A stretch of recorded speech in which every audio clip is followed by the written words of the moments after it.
ta'ala fi kitabihil karim wa huwa asdaqul qailin. A'udzu billahi minasyaitonir rajim. Bismillahirrahmanirrahim. Yarfa'illahu alladziina aamanu minkum walladziina utul ilma darajat. Shadaqallahul azim. Sadaqa rasuluhun nabiyul karim. Wa nahnu ala dzalika minasyahidin wasyakirin. Walhamdulillahi rabbil alamin. Amma ba'du. Pertama, marilah kita sama-sama memanjatkan puji, rasa syukur kehadirat Allah Subhanahu wa taala atas limpahan nikmat yang sangat banyak yang tidak bisa kita hitung saking banyaknya, terutama nikmat iman, nikmat Islam, juga nikmat sehat rohani, sehat jasmani, juga nikmat panjang umur. Alhamdulillah pada saat ini kita ketemu kembali dengan bulan yang dimuliakan Allah, yaitu bulan Maulud, bulan dilahirkannya baginda Rasul Muhammad SAW. Mudah-mudahan kita semua kemudian hari nanti di akhirat mendapat syafaatnya dari baginda Rasul Muhammad SAW. Amin ya rabbal alamin. Bapak-bapak yang saya hormati, ayat surat Al-Baqarah yang nomor 105 yang bunyinya ma yawaddul ladina kafaru min ahlil kitab walal musyrikin ayyunazzala alaihim min rabbihim wallahu yakhtassu bi rahmatihi may yasha wallahu ala kulli syai'in qadir. Itu Allah menjelaskan bahwa orang-orang kafir ahli kitab atau yang disebut orang-orang Yahudi dan orang-orang musyrik itu sangat tidak senang, sangat tidak kepengin bahwa Allah Subhanahu wa taala mengutus Nabi Muhammad menjadi nabinya Allah Subhanahu wa taala.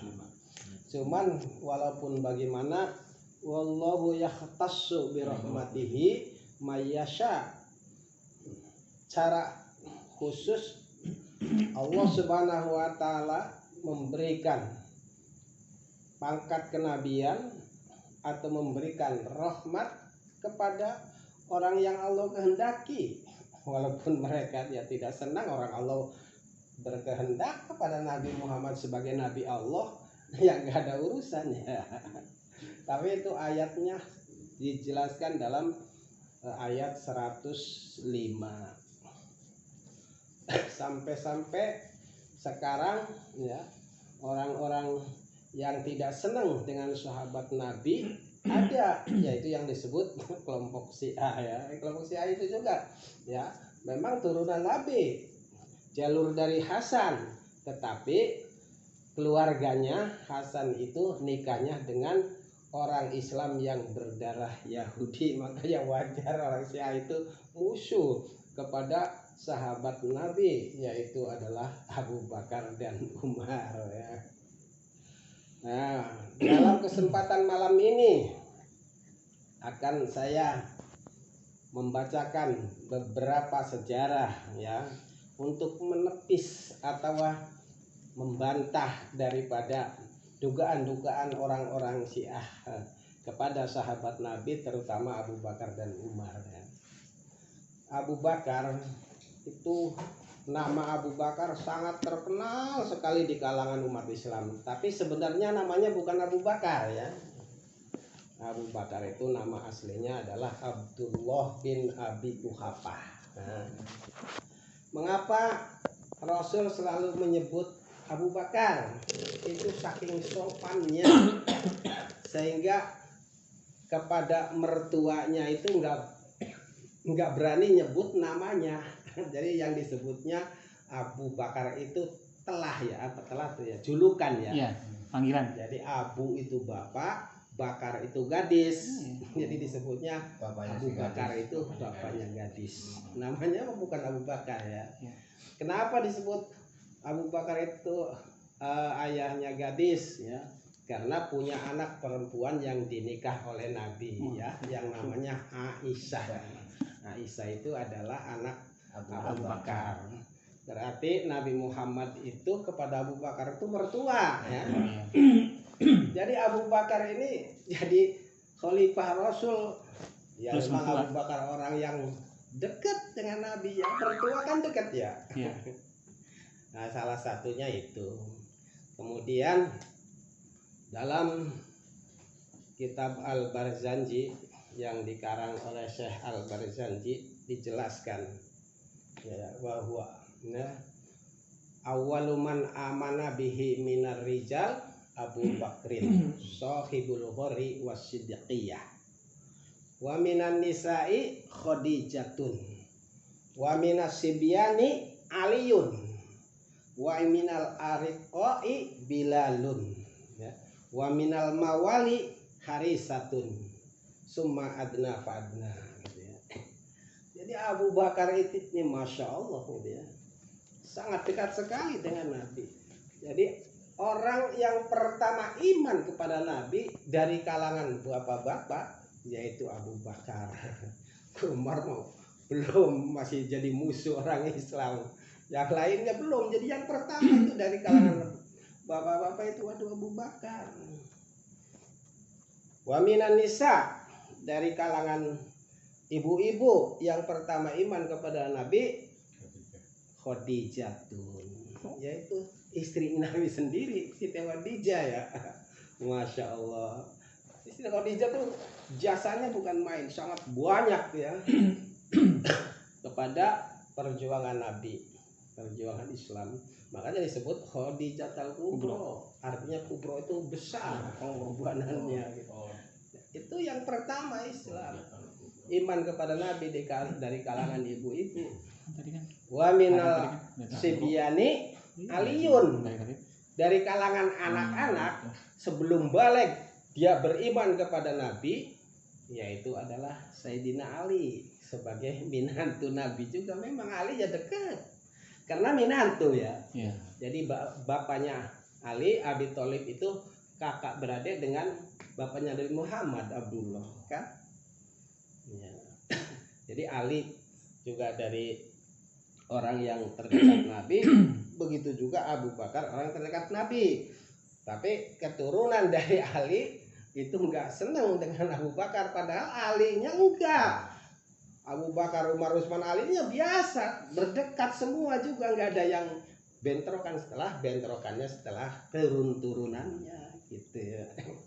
Wa minal sibyani Aliyun, kemudian wa minal ariqai Bilalun, dari kalangan hamba atau orang-orang belian yang pertama iman kepada Nabi adalah Bilal.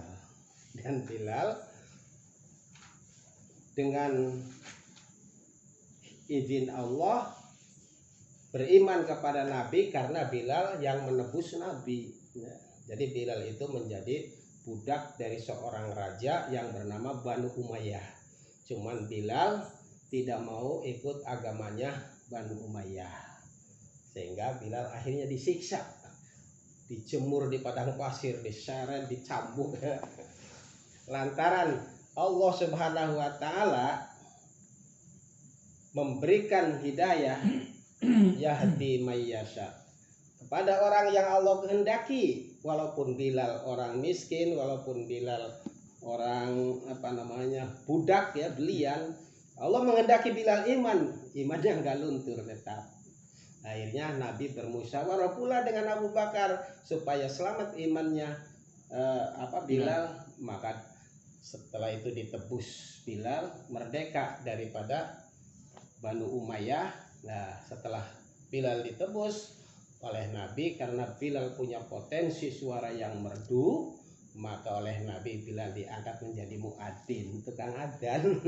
Kalau di Al-Kautsar, karena yang suaranya merdu nggak ada, yang muda juga kadang kamu salah karaoke ya saya aja suaranya nggak enak juga. Orangnya yang untuk adzan ya suara yang bagus, seperti Bilal gitu ya.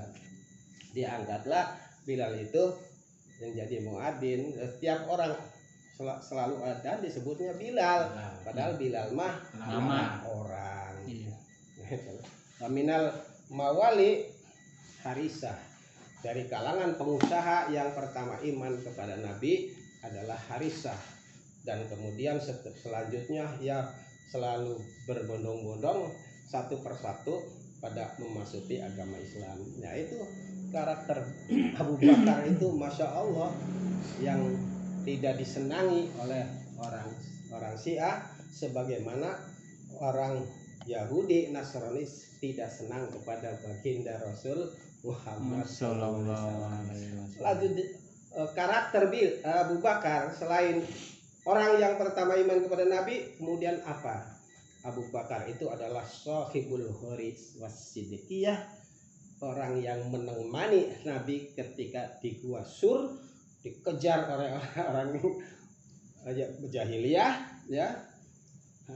Beliau dengan Abu Bakar berdua bersembunyi di Gua Sur.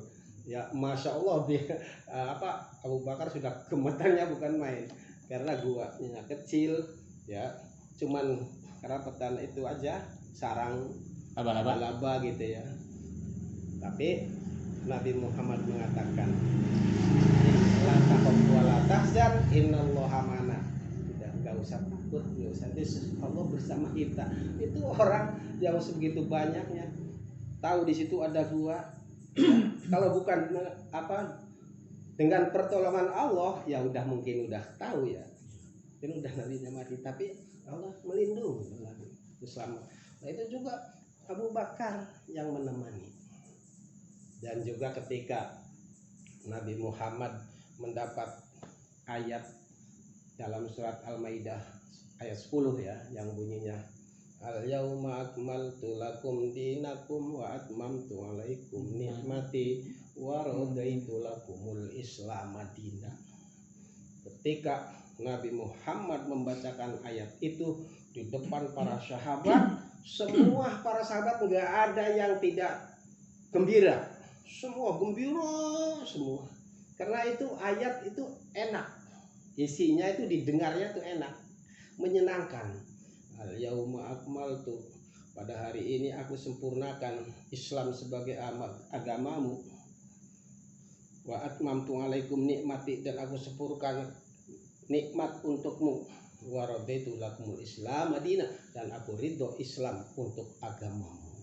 Tapi Abu Bakar, dia mendengar Rasul membacakan ayat itu, langsung pulang ke rumah, menutup rumahnya, jendela tutup semua, nangis di dalam rumah sendirian saja. Nah itu Abu Bakar setelah ditanya, kenapa Abu Bakar? Orang semua pada gembira, kamu sendiri menangis. Kata Abu Bakar, kamu nggak mengerti katanya. Karena nggak ngertinya enak aja didengarnya itu ayat itu, akhirnya mereka pada ketawa. Iya pada ketawa, pada senang-senang. Nah, Abu Bakar ngerti bahwa ayat itu sebagai tanda Nabi Muhammad akan berpisah, Siti Fatimah menjadi yatim, ya, istri-istri Nabi akan menjadi janda gitu. Nah setelah ngerti isinya apa yang dijelaskan oleh Abu Bakar, dia semua ikut nangis. Makanya Abu Bakar diberi gelar oleh Nabi Muhammad anta a'lamus sahabah.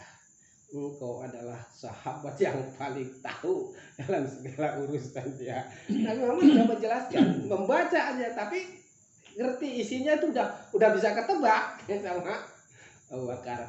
Itu pada waktu tanggal 9 Dzulhijjah, ketika itu Nabi lagi melaksanakan haji, dan hajinya disebut haji wada, artinya haji terakhir. Setelah haji itu, nah kemudian Nabi Muhammad selang beberapa hari kena penyakit. Ketika penyakitnya sudah kuat, Nabi Muhammad tidak bisa mengimami sholat, ya. Nabi Muhammad bersabda kepada para sahabat, ya sahabat, muru Abu Bakrin bis sholati ma'nas, perintahkan Abu Bakar untuk sholat bersama-sama manusia, bersama-sama jamaah para mukmin.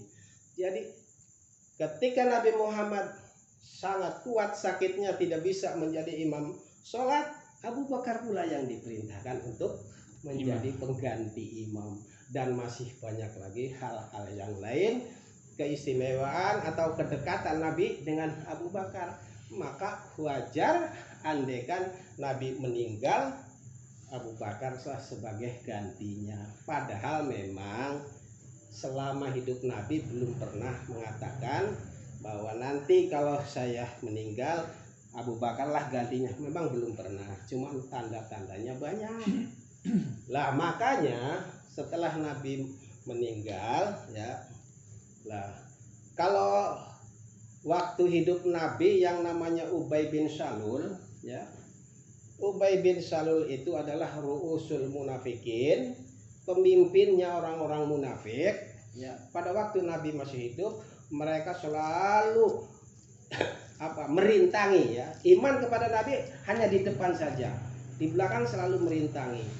Buktinya ketika perang Uhud, bala tentara mukmin 1000, bala tentara kafir 3000. Tuh kan bedanya 1 lawan 3. Lah kalau yang kafir 3000 murni kafir. Kalau yang Islam ya, yang 1000 itu 300 di bawah pimpinan Ubay bin Salul, di tengah-tengah jalan, ayo kita pulang lagi aja. Kenapa kita harus perang, harus capek-capek, paling kita dapat mati. Lah itulah Ubay bin Salul, pemimpin munafik ya. Tetapi ketika Nabi Muhammad meninggal, maka beda lagi itunya, politiknya ketika Nabi Muhammad meninggal, maka Ubay bin Salul mengumpulkan para sahabat-sahabat dari kalangan Ansor, penduduk Madinah asli ya, tanpa memanggil orang-orang muhajirin, yaitu orang-orang penduduk Mekah yang ikut hijrah kepada Nabi. Tujuannya apa? Kalau orang-orang muhajirin yang menjadi khalifah Nabi, Ubay bin Salul nggak bisa mempengaruhi. Karena apa? Karena muhajirin Abu Bakar, Umar, Utsman dan Ali ini imannya kepada Nabi sudah kuat. Maka politik Ubay bin Salul ya, ketika Nabi Muhammad meninggal, mengumpulkan orang Ansor supaya menjadi pengganti Nabi, supaya bisa diatasi oleh Ibnu Salul.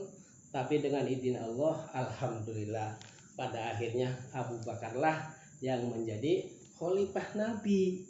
Begitu. Dan masih banyak lagi ya, bahwa Abu Bakar itu layak menjadi khalifah Nabi. Ali pun walaupun mereka tidak menjadi khalifah Nabi yang pertama, kan menjadi khalifah Nabi juga yang keempat kan Ali ya. Yang pertama Abu Bakar, Umar, Utsman, Ali kan gitu. Cuman memang keturunannya Ali, yaitu orang-orang Persia yang dinikah oleh Hasan, itu melahirkan Syiah. Itu yang nggak senang kepada Abu Bakar itu adalah Syiahnya. Kalau Alinya enggak gitu ya. Nah cuman kita kadang-kadang kalau khalifah Nabi apalnya apa ya, Abu Bakar, Umar, Utsman, Ali ya. Tapi kalau istri-istri Nabi kadang-kadang ada yang hafal, ada yang enggak ya. Tapi kalau Siti Khadijah mungkin semua hafal bahwa Siti Khadijah itu istri Nabi ya. Padahal istri Nabi itu bukan Khadijah aja, bahwa Nabi mempunyai istri adalah 11. Biar supaya kita tahu ya, supaya kita tambah dekat dengan Nabi ya.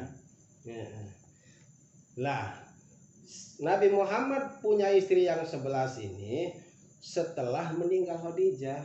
Jadi ketika Khadijah belum meninggal nggak berani Nabi Muhammad ya. Ketika Nabi Muhammad ditinggal Khadijah, menikah lagi nah, sampai 11. Dan setelah itu Nabi Muhammad setelah dengan Khadijah menikah dengan Mariyatul Qibtiyah ya.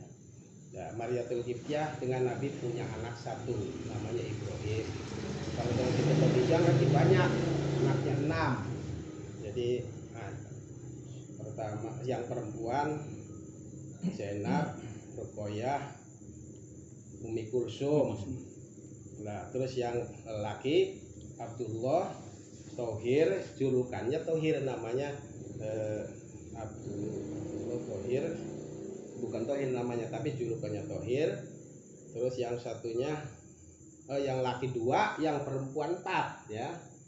Zainab, Ruqayyah, Hindun, Zainab, Ruqayyah, Ummi Kulsum gitu. Jadi semuanya anaknya itu 5. Tapi tidak ada satu yang sampai dewasa, yang sampai punya anak, sampai cucu dan lain, hanya Siti Fatimah. Yaitu dengan izin Allah seperti itu ya.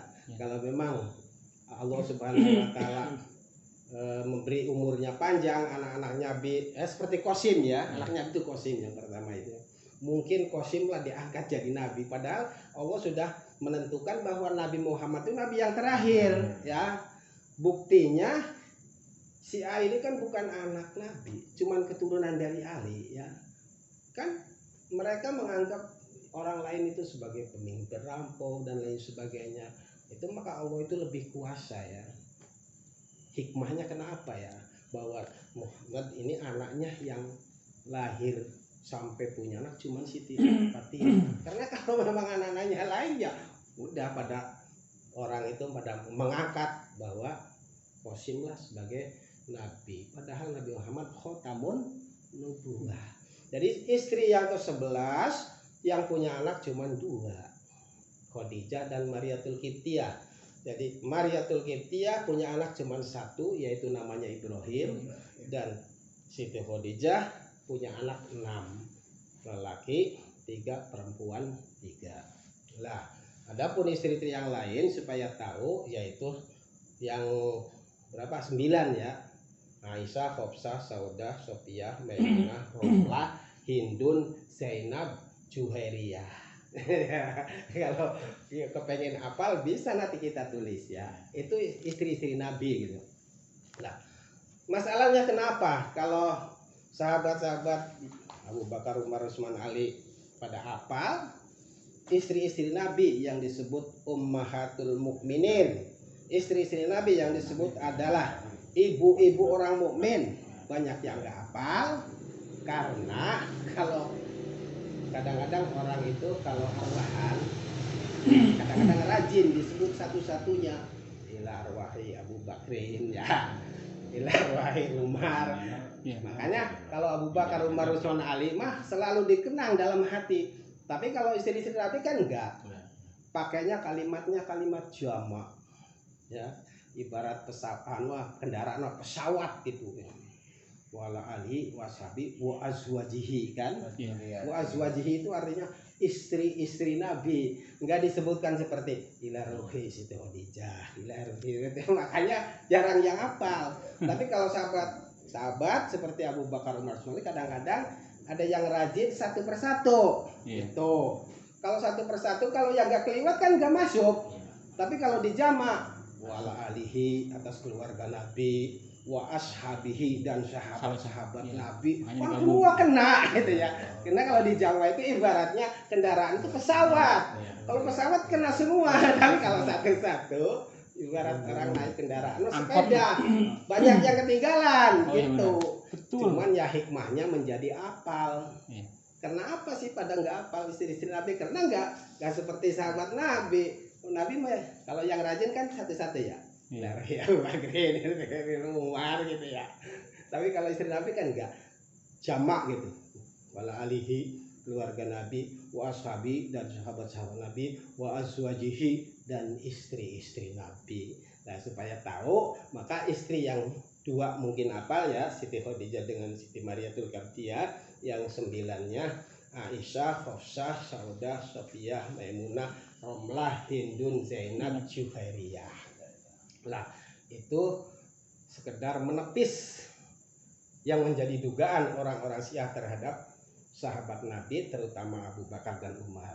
Selanjutnya kita menjelaskan tentang ayat yang nomor 106 dari surat Al-Baqarah yang bunyinya manansakh min ayatin au nusiha na'ti bi khairim minha au misliha alam ta'lam annallaha ala kulli syai'in qadir.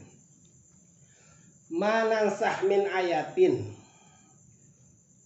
ayat-ayat yang diganti oleh Allah Subhanahu wa taala, au nunsiha atau yang dilupakan, na'ti bi khairim minha, saya datangkan ayat yang lebih baik, au misliha atau yang sama.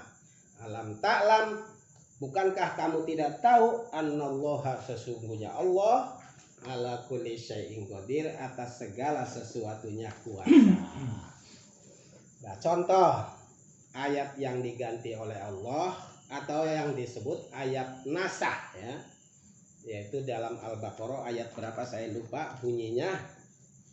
Hurrimat alaikum lailatas siyamir rafasu ila nisaikum hunna libasul lakum wa antum libasul lakunna. Panjang sekali ayatnya, saya nggak hafal. Ya. Nah, itu ayat itu diganti oleh Allah dengan ayat uhillat lakum lailatas siyamir rafasu ila nisaikum. Jadi Allah Subhanahu wa taala menggantikan ayat itu, didatangkan lagi ayat yang lebih baik ya, au mislah atau yang samanya gitu. Nah, kalau ayat yang diganti hurrimat alaikum ummahatukum, hurrimat alaikum hurrimat lailatas siyami ya, hurrimat alaikum lailatas siyami rabbikum, artinya diharamkan pada malam puasa ya bercampur dengan istrinya ya, harus sama-sama ke masjid beriktikaf beribadah kepada Allah Subhanahu wa taala. Lah, ayat itulah oleh Allah diganti dengan uhillat lakum lailatas siyamir rafasu ila nisaikum, dihalalkan untuk mereka di malam hari bercampur dengan keluarga. Nah, setelah Allah menurunkan ayat hurrimat alaikum ummahatukum itu kan sahabat Nabi ada pada waktu itu yang menjadi pengantin baru ya, akhirnya mengadu kepada Nabi, ya Nabi, kalau di malam puasa kita nggak bisa campur dengan keluarga, nggak kuat katanya gitu. Nah, maka Allah Subhanahu wa taala menurunkan lagi atau menggantikan dengan yang lebih baik lagi gitu ya, dihalalkan untuk kamu bercampur di malam hari saja, tapi kalau siang hari ya jangan, udah dibolehkan di malam hari kemudian siang harinya lagi, wah ini gawat ya, karena di malam, kalau di siang hari nanti kena kafaratul uzma ya, mudah-mudahan kita jangan ya. Nah, dan kalau yang Allah ganti atau yang sesamanya, karena Allah Subhanahu wa taala terkadang menurunkan ayat kepada baginda Rasul Muhammad SAW di malam hari, ketika siang harinya Nabi Muhammad lupa bahwa tadi malam itu ayat apa yang Allah turunkan ya. Lah, nuti minha au mislaha, Allah datangkan ayat yang sesamanya ketika malam Allah turunkan. Jadi manan sah min ayatin au nunsiha nati bi khairi minha au misliha. Ayat yang kami batalkan atau yang kami hapus atau yang kami ganti ya, atau yang kami lupakan, kami datangkan ayat yang lebih baik lagi atau seimbang dengan ayat tersebut ya. Dan ayat yang 107-nya apa itu? Alam ta'lam annallaha. Nah, itu ayat yang selanjutnya untuk minggu yang akan datang lah ya. Hanya satu ayat aja. Mudah-mudahan kita ini tambah dekat dan tambah dekat dengan baginda Rasul Muhammad SAW, dan di akhirat nanti mudah-mudahan kita mendapat syafaatnya. Amin. Wassalamualaikum warahmatullahi wabarakatuh. Waalaikumsalam warahmatullahi wabarakatuh.